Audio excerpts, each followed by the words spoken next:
అలా మనం గణపతిని ఆరాధన చేసేటప్పుడు ఆయన ప్రీతిపాత్రమైన అంశమని చెప్పుకుందాం. దూర్వ అత్యంత ప్రీతిపాత్రం. దూర్వ అని మన తెలుగులో గరిక అంటాం. దీని గురించి మనం నామమాత్ర ప్రస్తావన చేసాం.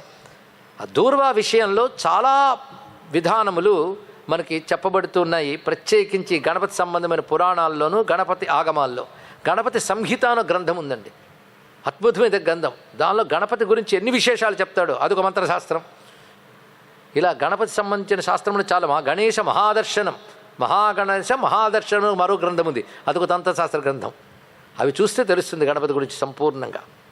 సరే, మొత్తానికి వాటిలో ఉన్న ప్రధానంవి అందరూ చేయగలిగేవి ఇక్కడ చెప్తున్నాం. దూర్వాంకురములతో పూజ. కనీసం రోజు ఎన్ని దొరికితే అన్ని దూర్వాంకురములు గణపతి మీద ప్రాతకాలంలో వేసి పూజించవచ్చు. ఆయన నామాలతో చాలు, ఇంకేమీ అక్కర్లేదు. అయితే దూర్వాంకుర పూజ చేసేటప్పుడు పూజించేటప్పుడు యుగ్మ పూజ చేయాలన్నారు. యుగ్మము అంటే 2 దూర్వాలు కలిపి ఒక యుగ్మం, ఆ యుగ్మం వేయాలి ఆయనకి. హోమం చేస్తే 3 దూర్వాలు వేయాలన్నారు. ఇక్కడ గణపతి విగ్రహ ప్రమాణం బట్టి పూజ ఉంటుంది. అయితే 12 అంగుళాల దూర్వం చాలా మంచిది అని శాస్త్రం చెప్తున్నది. అది గణపతి స్వరూపం బట్టి మనకి అది వినియోగింపడుతుంది. 12 అంగుళాలు పొడవు ఉంటే ఆ దూర్వం చాలా విశేషంగా చెప్పారు ఇక్కడ. అసలు దూర్వ అనే మాటే చాలా గొప్పదండి. అదొక విధంగా జీవభావానికి సంకేతం అన్నారు. జీవభావం అంటే జీవరూప చైతన్యం, అది భగవత్ స్వరూపమే కనుక దూర్వ అనేది ఒక దేవతాశక్తిగా చెప్పబడుతూ దూర్వ సూక్తం అనే వేదముల్లో మనకు కనబడుతున్నది. ఇక్కడ ఆ సూక్త పారాయణ చేతనే కొన్ని పాపాలు పోతాయిట. ఆ దూర్వా సూక్తంలో ఉన్న భావాలు కూడా చాలా బాగుంటాయి. అసలు దూర్వ ఎంత సులభంగా పెరుగుతుందండి. దానికోసం కల్టివేషన్ చేయక్కర్లేదు. దూర్వ పంట పండిస్తామని అడక్కర్లే, అప్రయత్నంగా పడుతుంది. కాస్త తేమ తగలాలి, భూమికి ఆలస్యం, దూర్వ పెరుగుతుంది. ఇలాగ దూర్వ ఎంత తొందరగా పెరుగుతుందో అంత తొందరగా అనుగ్రహించే దైవాన్ని నేను అని గణపతి చెప్తున్నాడు అనిపిస్తుంది. అంత క్షిప్రానుగ్రహం ఆయన దగ్గర ఉన్నటువంటిది ఇక్కడ. అంతేకాదు దూర్వ పెరగడంలో దాని కాండముల్లోంచి వస్తుంది. మనం చూస్తూ దాని నుంచి ఒకటి వస్తూ ఉంటుంది. అది భూమికి తగిలితే అక్కడి నుంచి మళ్ళీ మొదలవుతుంది. అంటే కాండంలోనే మళ్ళీ మూలశక్తి దానికి దాగి ఉన్నది ఇక్కడ. అది కాండాత్ ప్రరోహంతి పరుష పరి అన్నారు ఇక్కడ. దాని నుంచి అది అలా విస్తీర్ణం అవుతుందో అదేవిధంగా మన అభీష్టములు కూడా అలా సిద్ధింపజేస్తూ వృద్ధి చేస్తాడు స్వామి అని ఒక భావాన్ని చెప్పారు. అంతేకాదు దానికున్న పవిత్రమైన లక్షణముల్లో అదొక దర్భజాతికి చెందినది అని కూడా చెప్పబడుతుంది. అందుకే దూర్వము ఒకానొక యజ్ఞద్రవ్యముగా వినియోగింపబడుతుంది. ఆ దూర్వములు యుగ్మ పూజలో 21 మా నామాలతో చేయమన్నారు. 21 నామాలు చాలా విశేషంగా చెప్పబడుతున్నాయి. 21 గుర్తుపెట్టుకోండి. ఏకవింశతి ప్రియుడు గణపతి సంపూర్ణ వేదదేవత, వేద రూపుడు, యజ్ఞ రూపుడు కూడా.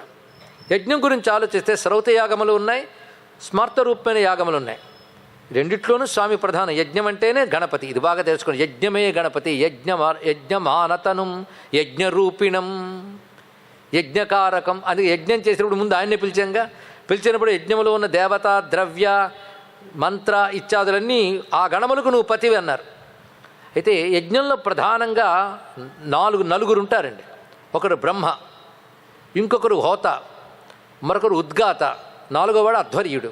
ఈ నలుగురు కూడా 4 వేదాల్లో ప్రావీణ్యానికి. ఇది బ్రహ్మస్థానం అనేది బ్రహ్మ అంటే ఋగ్వేదం, అలాగే హోత అంటే యజుర్వేదం, ఉద్గాత అంటే సామగానం, అధ్వర్యుడు అంటే అధర్వవేదం. ఈ 4 కదా. 4 వేదం గణములకు స్వరూపుడు గనక ఋత్విగ్గణములకు కూడా పతి అయిన, అది యజ్ఞములు ఋత్విగ్గణపతి అయిన యజ్ఞ ద్రవ్యాలకు గణపతి, మంత్రానికి గణపతి. మన ఆయన లేకపోతే అలాగా. శ్రౌత యాగములు యుద్ధాదానం చేసినప్పుడు యుద్మలు పెడతారు. ఆ యుద్మలు 21 సంఖ్యలో ఉంటాయి. ఏకవింశ సంఖ్య యజ్ఞంలో ప్రధానం. దీనికి ఆ 21 గురించి వైదికమైన అర్థాలు చాలా ఉన్నాయండి. సప్తాస్యాసన్ పరిధయ త్రిసప్త సమిధకృత. 21 అంటే 3 ఏళ్ళు. 7 ఒక పూర్ణ సంఖ్య. 7 × 3 జరుగుతుంది. అగ్ని సప్తజిహ్వ సప్తార్చి, ఇవన్నీ కూడా సప్తతే అగ్నే అని మనం యజ్ఞంలో కూడా అగ్నిని సప్తస్వరూపుడుగా చెప్తున్నాం. 7 జిహ్వలతో ఉంటాడు, సప్తార్చిషి 7 జ్వాలలతో ఉంటాడు ఆయన. ఆ పూర్ణంగా ఆ యజ్ఞాగ్ని స్వరూపుడు గణపతి గనక 7ని 3 చేయన్నాడు. అప్పుడు 21 అయ్యింది. అది 21 సంఖ్యకు అంత ప్రీతండి. మన అగ్నిహోత్రాలు చేయలేకపోయినా 21 పత్రాలతో పూజ కూడా అందుకే వచ్చింది. ఏకవింశ పత్ర పూజ అని వినాయక చవితి నాడు 21 రకాల పత్రాలు, 21 దూర్వాయుగ్మములు, 21 నామాలతోనే దూర్వాయుగ్మ పూజ చేశారు ఇక్కడ. ఎందుకు అలా చేశారు దానికి మరొక అర్థం ఏంటి? 21 సంఖ్యలో ప్రధానం అంటే వేదం ప్రకారం చెప్పాం, దుఃఖములు 21 రకాలుగా ఉంటాయి. అందుకే ఏకవింశతి దుఃఖధ్వంసకారక అన్నారు. ఏకవింశతి దుఃఖధ్వంసకారక. 21 దుఃఖాల చెప్పండి రాసుకుంటామంటే 21 ఏం కర్మ, ఇంకా చాలా ఉంటాయి దుఃఖాలు చెప్పాలి. కానీ ఎన్నైనా అనుభవించే దేనితో? ఇది ఒకటి ఉంది కదా, శరీరంతోనే కదా. శరీరంలో ఆలోచిస్తే మనం ఒకటి కర్మేంద్రియాలు, ఇంకొకటి జ్ఞానేంద్రియాలు, ఈ రెండు ప్రధానం. దాని తర్వాత మనం చెప్పుకునేది అంతఃకరణం. అంతా కలిపి ఒకటేనండి నిజానికి చెప్పాలంటే. కనుక 11 అయ్యాయి కదా. కానీ ఈ 10 ఇంద్రియాలతో మన కర్మలు 2 రకాలుగా చేస్తాం, పుణ్యం పాపం. అవునా కదా, పుణ్యపాపాలు 2 చేస్తుంటాం. కనుక యుగ్మం చేయమన్నాడు పట్టుకుని. ఏకవింశ దుఃఖాలు పోవడానికి నువ్వు ఈ 11 ఇంద్రియాలతో గణపతిని ఆరాధన చెయ్యు అని చెప్పారండి. 21 రకాల దుఃఖాలు చెప్పారు. ఈ శరీరంతో అనుభవించేవి, పుట్టకముందు జన్మాంతరాల నుంచి వచ్చినటువంటివి, ఇప్పుడు అనుభవిస్తున్నవి, ఇప్పుడు మళ్ళీ త్రికరణాలతో అనుభవిస్తున్నవి ఇంద్రియాలు, ఇవన్నీ లెక్క కట్టి 21 చెప్పారండి. ఆ లెక్కలు ఋషులు కట్టేశారు. మొత్తం 21 రకాల దుఃఖాలు పోగొట్టడానికి చేయమన్నారు. పైగా 2 కలిపి ఎందుకు ఇమ్మన్నారంటే, ఇటు నువ్వు ఈ శరీరంతో 2 కర్మలు చేస్తున్నావు, పుణ్యపాప ఉభయ కర్మలు చేస్తున్నావు. ఉభయ కర్మలు అర్పించడమే ఇందులో దూర్వా యుగ్మం అర్పించడంలో ఉన్నటువంటి విధానము అని ఇంత వ్యాఖ్యానం చేశారు. అసలు ఆ దూర్వా పట్టుకుని గణపతికి అర్పిస్తే ఆయన పొందే ఆనందం అంతా ఇంత కాదు. కానీ ఆయన ఎప్పుడూ ఆనందమే. మనం ఇచ్చే గడ్డిపోచలకు ఆనందిస్తాడా? నీకు ఆనందాన్ని ఇస్తాడు, దుఃఖాలు పోగొట్టి ఆనందం ఇస్తాడు. ఇది తెలుసుకోవాలి. గణపతి అంటేనే ఆనందం అండి. ఎప్పుడు దుఃఖంగా ఉండడం, ఏడుస్తూ ఉండడం, చిరాగ్గా ఉండడం, డిప్రెసివ్గా ఉండడం వేదాంతము కాదు, ఆధ్యాత్మికత కాదు. ఆధ్యాత్మిక చురుకుదనం. అందుకే డిప్రెస్ అయిపోయి ఇంక యుద్ధం చేయనన్న వాడిని ఆధ్యాత్మిక బోధించి యుద్ధం చేయించాడు కృష్ణుడు. కనుక సమాజంలో మన ధర్మంలో మనం ప్రవృత్తి మార్గంలో ఉత్సాహంగా ఉండడానికి ఆధ్యాత్మికత బోధపడాలి తప్ప, మనకు సహకరించాలి తప్ప ఇవన్నీ ఏమున్నాయని అడుగడుగున ఏడ్చేవాడు ఆధ్యాత్మికవాది కాదు, మానసిక బలహీనుడు. తెలుసుకోండి. ఇక్కడ ఏడవడం ఈ పందుకు మాసుచాహ అన్నాడు కృష్ణుడు. ఏడవకరా బాబు అన్నాడు. అదేమిటా ఏడుపుచ్చి నపుంసకుల్లో ఏడుస్తామని తిట్టాడు. నేను కాదు, కృష్ణుడు. క్లభ్యం మాస్మగమపార్థ నైతత్వయ్య ఉపవజ్యతే క్షుద్రం హృదయ దౌర్బల్యం త్యక్తోత్తిష్ట పరంతప అని చెప్పాడు కదండి. అది అంతేగాని భగవద్గీత పాట కాదు, శంఖారావం, పాంచజన్య శంఖారావం. తెలుసుకోండి. ఇక్కడ అది చేశాడు ఆయన, వెన్ను చరిచాడు. అలాంటి ఉత్సాహంతో వెళ్ళాలి. అందుకు దుఃఖం నువ్వు అనుకునే దాన్ని బట్టుంది. ఆ భావ బలం కావాలి. బలం ఇచ్చేవాడి గణపతి. దౌర్బల్యం తొలగిస్తాడు. కనుక దూర్వా మహిమ తెలుసుకున్నాం. అయితే దూర్వా మహిమ గురించి కొన్ని అధ్యాయాల కథలు ఉన్నాయండి. అది వింటే గణపతికి ఇష్టంట. నేను గణపతి కోసం చెప్తున్నాను. ఎన్ని కథలో చెప్పాడు. ఒకప్పుడు సాండిల్య మహర్షి ఆయన పత్ని సహితంగా తపస్సును ఆచరిస్తూ సాధన చేసుకుంటున్నారు. ఋషుల జీవితమే అంత కదా. ఆయన గరికలు ఏరి అరణ్యంలోకి వెళ్ళి గరికలు ఏరి తీసుకొచ్చి గణపతికి పూజ చేసేవాడు రోజు. ఆయన భార్య సులభ అనేటువంటి ఆవిడ అడిగింది ఒకరోజు, మీరు రోజు గరికతో పూజ చేస్తున్నారు కదా, నేను ధర్మపత్నిగా మీకు సహకరిస్తున్నాను, మంచిదే అని చేయడమే, అన్నిటికీ ప్రశ్నించట్లేదు. ఇవాళ ప్రశ్న వేస్తున్నాను, ఈ గరిక వేయడం అంత గొప్పదా? పైగా గరిక వేయడానికి పెద్ద కష్టపడక్కర్లేదు. ఈ రోజుల్లో గడ్డి కూడా మొలవనంత కాంక్రీట్ అరణ్యాలు పెంచేసుకుంటున్నాం కనుక గరిక కూడా కొనుక్కుంటున్నాం, అది వేరే విషయం. గరిక పూజ అంత ప్రీత స్వామికి, ఏమిటా విశేషం అని అడిగితే, దీనిలో అఖండమైన ఐశ్వర్యం ఉందమ్మా అని చెప్పాడు. చెప్తే ఆమెకు సందేహం కలిగింది. ఎందుకంటే ఎంత గొప్పవాళ్ళైనా భౌతికవాదులేనండి. ఒక ఆవిడ పెద్ద భక్తురాలింది, ఈ గడ్డి తీసుకెళ్ళి గణపతి మీద వేయడం అని అనడం విన్నాం మేము. అంటే మనిషి ఎంత చేస్తున్నా భౌతికం వదలదు, అందులో దివ్యత్వం కనబడదు కనుక భావించమన్నారు పెద్దలు. నువ్వు కనబడిందే భావిస్తావు కానీ కనబడింది భావించడం చేత కావట్లేదు, అది వచ్చింది. అందుకే శాస్త్ర సహాయం కావాలి భావనకి. గరికలో మహిమ ఉన్నది, నువ్వు ఎదురుగా పూజిస్తున్న గణపతి ఉన్నాడు, విగ్రహం కాదు అనేది భావనతో తెచ్చుకోవాలి. ఈ భావన శాస్త్రం చెప్పింది కనుక భావించేవి కనుక తప్పు కాదు, ఇది తెలుసుకోవాల్సింది. ఇక్కడ ఎందుకంటే ఆవాహన అంటూ జరిగాక దైవశక్తి అక్కడ ఉంటుంది అని శాస్త్రం చెప్పింది, అందుకే ఆవాహయామి అని వచ్చింది. నువ్వు ఒక శుచి కలిగిన పద్ధతిలో కూర్చొని మంత్రమో నామమో అంటూ గరిక ఇచ్చాదులు కానీ ప్రతిమ మీద పెట్టినా, లింగం మీద పెట్టినా, విగ్రహం మీద పెట్టినా ఏమి గొప్ప విషయం అండి. ఒక్క విగ్రహమే అక్కర్లేదు, పసుపు ముద్ద మీద పెట్టినా గణపతి వచ్చి కూర్చుంటాడు. ఒక పశువును ముద్ద చేసి దేవుణ్ణి కూర్చోపెట్టగలిగిన హిందూ మతానికి నమస్కారం అండి. ఇంకేం చెప్పాలి. ఒక మట్టి ముద్ద చేసి చరాచర జగత్పతి అయిన విశ్వేశ్వరుణ్ణి ఆవాహన చేస్తున్నాం. ఏమి విశేషమైన అంశం. కలశంలో నీళ్లు పోసి చిగుళ్ళు వేసి ఒక కొబ్బరికాయ పెట్టి వరలక్ష్మిని ఆవహిస్తాం, దేవతలను ఆవహిస్తున్నాం. ఏమి సంస్కృతి. భగవంతుడు అంత సులభంగా పొందే పెద్దలు మనకు మార్గాలు ఇస్తే మనం లేనిపోని తెలివితేటలు తొక్కు తర్కాలకు పోవడం ఏంటి? శాస్త్ర విషయంలో అచింత్య విషయాల్లో తర్కం కూడదన్నారు విద్యారణ్య స్వామి వారు. తెలుసుకోండి. అచింత్యము అంటే భౌతికంగా రుజువు చేయలేని వాటికి శాస్త్రమే ప్రమాణము. నువ్వు అనుకున్నది కాదు కదా శాస్త్రం చెప్పింది నువ్వు విశ్వసిస్తున్నావు. ఈ విధంగా గరిక ఐశ్వర్య స్వరూపం అంటే పెద్ద ఆయన చెప్పాడు, పాతివృత్య ధర్మం ఒకటి ఉంది కనుక ఎదురు ఆడకూడదు నూరుకుంది, కానీ ముఖంలో అసంతృప్తి కనబడుతుంది. ఏమి దానిలో ఐశ్వర్యం ఏమిటి అనేది. అయితే నా యోగశక్తితో నీకు ఒక మహిమనిస్తున్నాను అని 2 గడ్డిపోచలు తీశాడండి. ఇది పట్టుకుని నువ్వు ఇంద్రుడి దగ్గరికి వెళ్ళు. ఇంద్రలోకాన్ని నేను ఎలా వెళ్తాను? ఋషులు సామాన్యులు కారు, ఏ లోకమైనా సంచరించగలిగే శక్తి ఉంది వాళ్ళకి. అయినా తీర్థం దగ్గర క్షేత్రం దగ్గర ఎందుకుంటారంటే భూమిని పవిత్రం చేయడం కోసం. వాళ్ళ జ్ఞానంతో, వాళ్ళ సాధనతో, వాళ్ళ ఉనికితో పవిత్రం చేస్తారండి మహాత్ములు. వాళ్ళకి అవసరం లేదు. అందుకే ఏ లోకానికైనా స్వేచ్ఛగా సంచరించగలిగే శక్తి ఋషులకు ఉంటుంది. కానీ వాళ్ళకి ఏ లోకమైనా ఒకటే. ఎందుకు లోకాతీతమైన సత్యాన్ని భావించే వారికి అది ఇంద్రలోకం, అది చంద్రలోకం, ఇది భూలోకం అని లేదు. లోకాతీత, గుణాతీత, సర్వాతీత, సమాత్మిక అనే శక్తితో తాదాత్మ్యం చెంది ఉన్నారు. కానీ అక్కడికి వెళ్తే సుఖం, ఇక్కడుంటే దుఃఖం వాళ్ళకి లేదు. ఎక్కడన్నా ఆనందంగా ఉంటారు. ఎందుకంటే వాళ్ళు లోకంలో ఉన్న లోకంతో ఉండరు. నేను తెలుగులోనే చెప్పాను, వాళ్ళు లోకంలో ఉన్న లోకంతో ఉండట. ఇది ఎలా అంటే పడవ నదిలో ఉంటే తప్పు కానీ నది పైన ఉంటే తప్పు కాదు కదా అన్నారు మహానుభావులు రామకృష్ణ పరమహంస. అది నదిలో ఉండదు, నది పైన ఉంటుంది. అలా ఉంటారు యోగులు ఈ భూమి యందు. వాళ్ళు అలాగే తిరుగుతున్నారు అనుకోవద్దు. అందుకు ఒకసారి చెప్పుకున్నాం, నదిలో కొట్టుకుపోయేవాడు గజ ఈతగాడు ఇద్దరు నదిలో ఉన్నా ఇద్దరు ఒకటి కాదు. అలాగే ఇది కూడా. కానీ మహాత్ములు అలా ఉంటారు. వాళ్ళు ప్రపంచం మాయ అంటకుండా ఉంటారు. భగవన్ మహిమ ఏమిటో ప్రపంచానికి చాటి వాళ్ళ పాపం నుంచి ముందు బయటపడాలి. ఎందుకంటే పాపాత్మలు ఎక్కువ అయితే భూమి క్షేమం ఉండదు, ప్రకృతి క్షోభ చెందుతుంది. మోక్షం మాట దేవుడు ఎరుగు. ధర్మానికే పెద్ద జీరో అయినప్పుడు మోక్షం గురించి కబుర్లు ఏమిటండి? అయితే చిత్రం ఏంటంటే కలు వేదాంతిన సర్వే, కలిలో ప్రతివాడు వేదాంతం మాట్లాడతట. అది దురదృష్టం. గొప్పని మెచ్చుకోలేదు శాస్త్రం. అది అడ్డం పెట్టుకుని ధర్మభ్రష్టులు అవుతారని చెప్పారు. ఈయన మొత్తానికి నీకు శక్తినిస్తున్నాను ఇంద్రలోకానికి వెళ్ళన్నాడు. ఇంద్రలోకానికి వెళ్ళింది ఆవిడ. వెళ్ళగానే ఇంద్రుడు వచ్చి స్వాగతం పలికాడు. అమ్మా, మహర్షి యొక్క పత్నివి, మహర్షి ఏం ఆదేశించాడమ్మా చెప్పు, చేయడానికి సిద్ధమన్నారు. అది గొప్పతనం అండి. ఋషులు ఏం చెప్తే అది చేస్తారు. ఋషులు లేకపోతే దేవత పరిచయమే లేదు. అందుకు ముందు ఋషులకు నమస్కరించి తర్వాత దేవతలకు నమస్కరించారండి. ఋషి లేకపోతే ఏమొచ్చిందండి? ఏ దేవతాసప్తం చెప్పినా ముందు అస్యశ్రీ మహామంత్రస్య ఫలానా ఋషి అంటాం, తర్వాత ఛందస్సు, తర్వాత దేవత. ఇక్కడ ఋషి ప్రధానం అన్నారు ఇక్కడ. అది ఋషులంటే దేవతలకు కూడా భయం, దేవతలకు కూడా గౌరవం. వాళ్ళు ఒక్క హుంకరిస్తే కింద పడాల్సిందే దేవతలైన. ఇంద్రపది వచ్చిన నకుషుడు ఏమయ్యాడు? అగస్త్యుడు హుంకరించగానే కింద పడ్డాడు. దుర్వాసుడు వచ్చినా, ఏ మహర్షి వచ్చినా వాడు గడగడలాడిపోతుంటారు. వాళ్ళు తిరిగి వెళ్ళాక స్థిమితంగా ఉంటారు. ఇక్కడ దేవతలైనా సరే ఋషులను గౌరవిస్తారు. అయితే నేను చెప్పింది ఉపాస్య దేవతలైనటువంటి గణేశ, విష్ణురామ వాళ్ళ గురించి కాదు. వీళ్ళు ఇది లోకపాలకులనే దేవతల గురించి చెప్తున్నాం. ఆ ఇంద్రుడు ఆ వచ్చినటువంటి ఆమెను గౌరవించి, అందులో పతివ్రత, ఆమె తపస్సామిది. అమ్మ, ఏ కారణం చేత మీరు ఎక్కడొచ్చారంటే సాండిల్య మహర్షి పంపించారు నన్ను అనగానే, అమ్మ ఆయన పంపారా, ఏం కావాలమ్మ అంటే దీని ఎత్తు బంగారం కావాలని పంపించారు అన్నా. ఏంటి గరికపోతలా అన్నాడు ఆయన. అవును, సరే ఆయన ఏం చెప్తే చేయాలి, నేను ఎందుకు వాదించడం.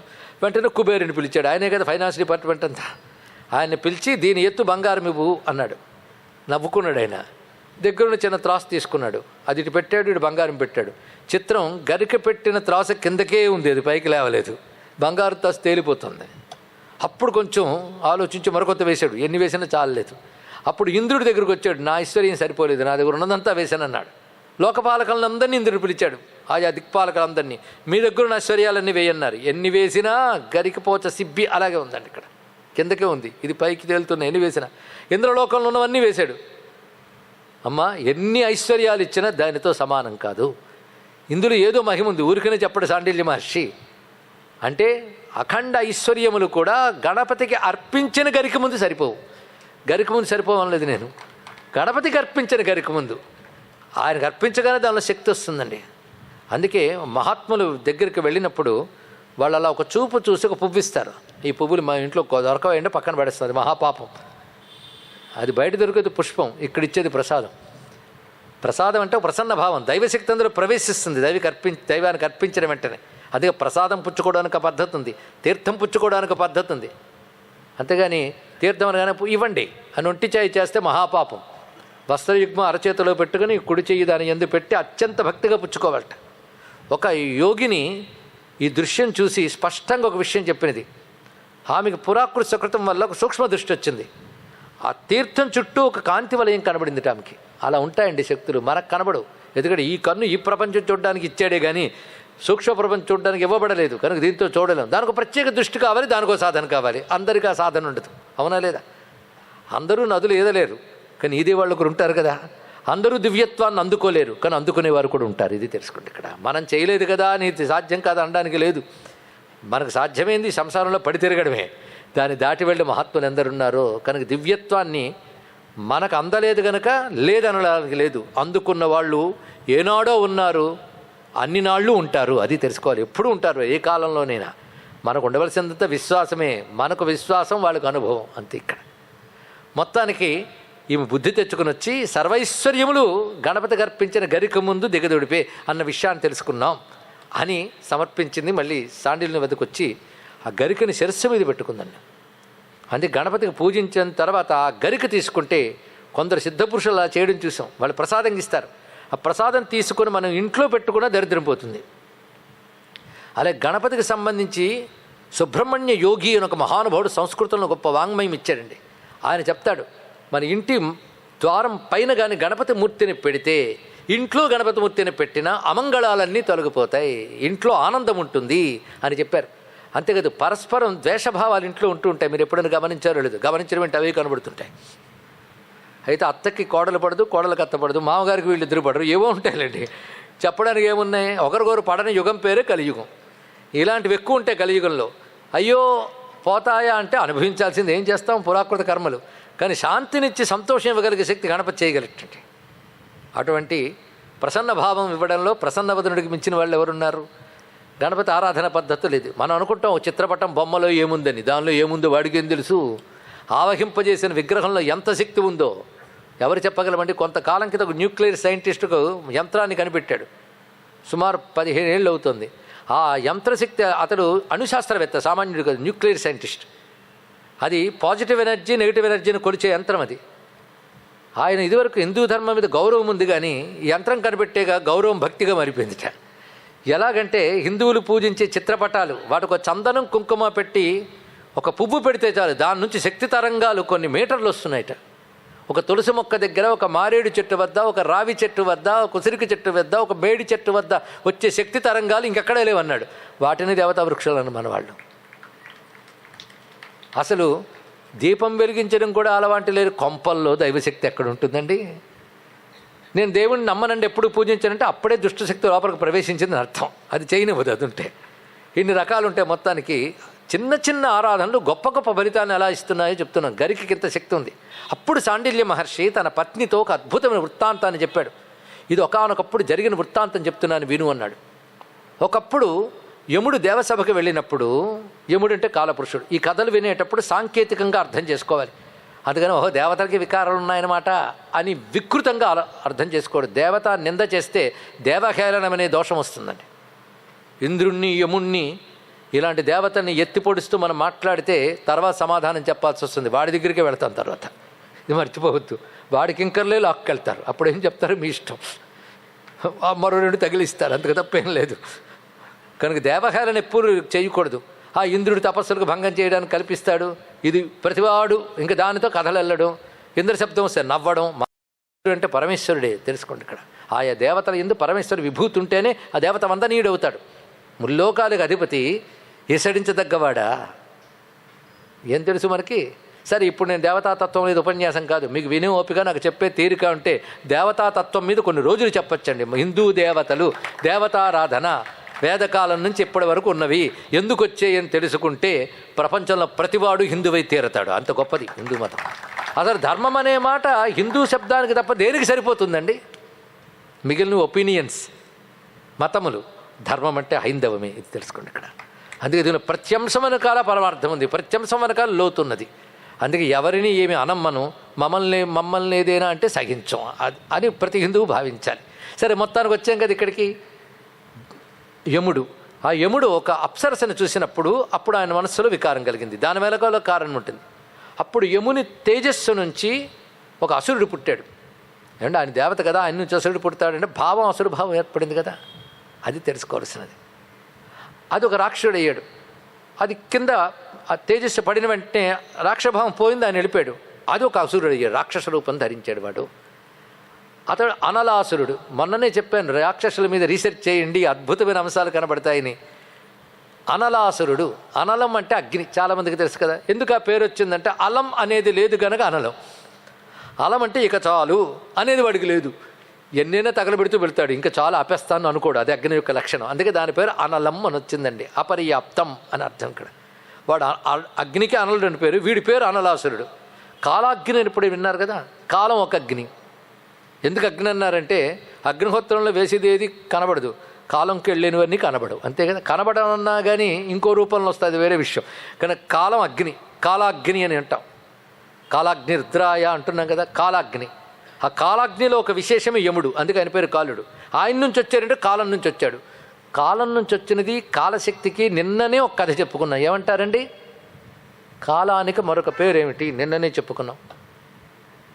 ఏమంటే మన గణపతి జ్ఞానం ఇస్తున్నాం, మర్చిపోతే ఎలాగా. విఘ్నము, కాలం అనగా విఘ్నము అన్నాం. ఇప్పుడు కూడా చూడండి, వాడే కాలం నుంచే వచ్చింది. ఆ వచ్చినవాడు కామజనిత వికారం నుంచి వచ్చాడు కనుక కామం కూడా అగ్ని, సామాన్యం కాదు. ఎంత పోయండి తీరదు కాలం కోరిక. అందుకే ఈ కోరిక ఒక్కటి తీరితే చాలంటాం మనం, అది తీరే వరకు. అది తీరగానే మరొకటి సిద్ధంగా ఉంటుంది, వస్తూనే ఉంటాయి. అందుకే యయాతి చెప్పాడు కదా, కోరికలు తీరడం కోసం వస్తువులు సంపాదించుకోవడం ఎలాంటిది అంటే అగ్ని నార్పడం కోసం నెయ్యి వేయడం లాంటిది అన్నాడు ఇక్కడ. అది ఇంకా ఇంకా జ్వాల పెంచుతుంది అని యయాతి చెప్పిన మాట ప్రసిద్ధంగా ఉన్నది. అందుకే జయి శీఘ్రం కామరూపం దురాసదం అంటాడు కృష్ణ పరమాత్మ. ముందు దాన్ని జయించు, తర్వాత ఆధ్యాత్మిక కబుర్లాడు అన్నాడు కృష్ణుడు. దాన్ని జయించడం కష్టం. వాడు ఇప్పుడు పుట్టాడు, వాడు కాలశక్తి కామశక్తి రెండు ఉన్నాయి, చాలా ప్రమాదం. కామశక్తి జన్మనిస్తోంది, కాలశక్తి మరణాన్ని ఇస్తోంది. జనన మరణానికి కాలం ఈ రెండు, అదే పెద్ద విఘ్నాలు జీవుడికి. వాడు వచ్చాడు అనలాసురుడు. రాక్షసుల పని ఒకటే, దేవతల్ని పీడించడం, తద్వారా లోకాన్ని పీడించడం. అందుకు బయలుదేరాడు. దేవతల్ని వాళ్ళందరినీ కూడా యుద్ధం చేసి ఓడిస్తున్నాడు. వీడి యుద్ధం చాలా చిత్రం, ఆయుధాల్లో ఏమీ లేదు, తగలెట్టడమే. అంత అగ్ని మీదకి వస్తుంటే ఎవరు నిలబడగలడండి, అందరూ పారిపోయారు. తిన్నగా వాళ్ళకు పని ఉంది, బ్రహ్మదేవుడి దగ్గరికి వెళ్ళారు. వెళ్ళి ఇదేంటి ఇలా జరిగిందని బ్రహ్మ ధ్యానించాడు. కాలమే విఘ్నం నాయన, కాలరూపంగా ఏది వచ్చినా ఎదుర్కొనగలిగిన వాడు మహానుభావుడు. నన్ను కూడా సృష్టి ఆది యందు కాపాడినటువంటి పరమాత్మ, ఆ పరమాత్మ ప్రణవస్వరూపుడు నా గజవదనంతో సాక్షాత్కరించాడు. ఆ గజాననుని, ఆ గణపతిని మీరు శరణు వేయండి అన్నారు. కైలాసానికి వెళ్ళి ప్రార్థన చేశారు. వస్తానన్నాడు ఆయన. మీరు ఒక పని చేయండి, ఆ అనలాసురుడు ఉన్నాడే వాడిని మరొక్కసారి యుద్ధానికి పిలవండి అని. ఏమిటయ్యా వేళాకోళం చేస్తున్నావా, వాడి వల్ల ఓడిపోయి పారిపోయిన మేము మళ్ళీ పిలిచామంటే ఏమవుతాం, పిలవండి నేను చెప్తానన్నాడు. దేవతలు వెళ్ళి మన కయ్యానికి కాలు దువ్వారు. మళ్ళీ వచ్చారా అని అనలాసురుడు వస్తున్నాడు. అనలాసురుడు ముందుకు వస్తుంటే వీడు కత్తులు జడిపిస్తూ వెనక్కి వెళ్ళడం మొదలెట్టారు. ఆయన ఇంకా ముందుకు వస్తున్నాడు. అలా వెళుతూ వెళుతూ వెళుతూ గణపతి ఎక్కడున్నాడో అక్కడికి వచ్చేటప్పటికల్లా ఆ దేవతలు వెనక్కి వెళ్ళిపోయారు. గణపతి వెనక్కి, ఎదురుగా అనలాసురుడు, ఆయనకు ఎదురుగా గణపతి. ఎంతున్నాడంటే ఇంతున్నాడండి, చిన్న రూపంతో ఉన్నాడు, పసి రూపంతో, బాల రూపంతో నిలబడున్నాడు. అది ఎలా ఉన్నా అంటే కటి మీద రెండు చేతులు పెట్టుకుని నిలబడున్నాడు ఆయన. అనలాసురుడు అంతవరకు మహాకోపంగా దేవతల మీద వచ్చిన వాడికి ఇన్ని చూడగానే ముద్దొచ్చాడు.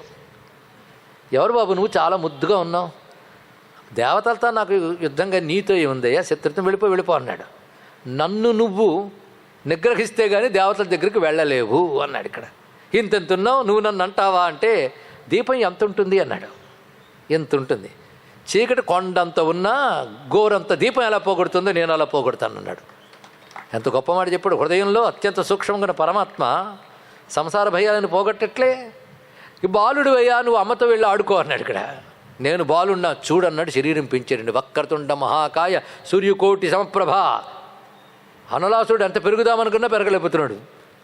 అప్పుడు ఏం చేశాడంటే తొండము చాచి మింగేశాడు. అనలానంతుడు ముద్ద చేసి మింగివేశాడు. అనలాసురుడు మొత్తాన్ని ఒక ముద్ద చేసి ఉండ్రం మింగినట్టు మింగేశాడండి. ఇక్కడ మళ్ళీ చిన్నపిల్లాడు అయిపోయాడు. ఇక్కడ మా గణపతి ఎంత చేశాడని దేవతలందరూ మురిసిపోయారు. వచ్చి ఏడు అనలాసురుడు లేడు, జై గణపతి అన్నారు. కానీ గణపతి వెంటనే అటు ఇటు చూసి ఒక నవ్వు నవ్వి కింద పడి దొరలడం మొదలుపెట్టాడు. ఒళ్ళంతా వేడెక్కిపోయింది, వేడి తట్టుకోలేకపోతున్నాను అన్నట్టు గణపతి.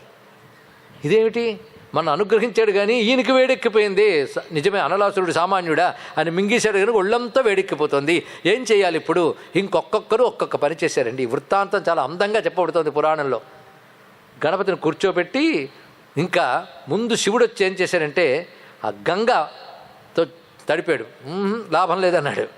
చంద్రలేఖ తీసి పెట్టేట, టైటిల్ తెచ్చుకున్నాడు. పాలచంద్ర అని తెచ్చుకున్నాడు. అక్కడ పెట్టాడు కనుక పాలం మీద పాలచంద్ర అని పేరు వచ్చింది అంతే. ఇక్కడ ఇంకా నారాయణుడు వచ్చి కమలం ఇచ్చాడు. కమలం చల్లగా ఉంటుంది, తీసుకొని ఆయన అన్నాడు. వాసుకి వచ్చి ఒక సర్పరూపమైన పొట్టను చుట్టుకున్నాడు. పాము చల్లగా ఉంటుందట. నేను ఇప్పుడు ముట్టుకోలేదండి, విన్నానంతే. శీతలాంగా భుజంగా అన్నారు ఇక్కడ. అలాంటి పాము వచ్చాను పొట్టం చుట్టుకుంది, చల్లబడుతుందని. అబ్బే అన్నీ అక్కడ ఉంటున్నాయి, తీసిచ్చేయట్లేదు కానీ ఏవి చల్లబరచలేదు. ఎలా చల్లగా ఉందా, నాకు చల్లగా లేదు, అన్నీ ఇంతే పని. ఇంకా బ్రహ్మదేవుడు వచ్చి కమండల జలం ప్రోక్షణ చేశాడు. ఎవరు ఎన్ని చేసినా చల్లబడట్లేదండి. అందరూ పూజలు మాత్రం పుచ్చుకుంటున్నాడు కానీ చల్లబడట్లేదు ఆయన. ఏమిటి?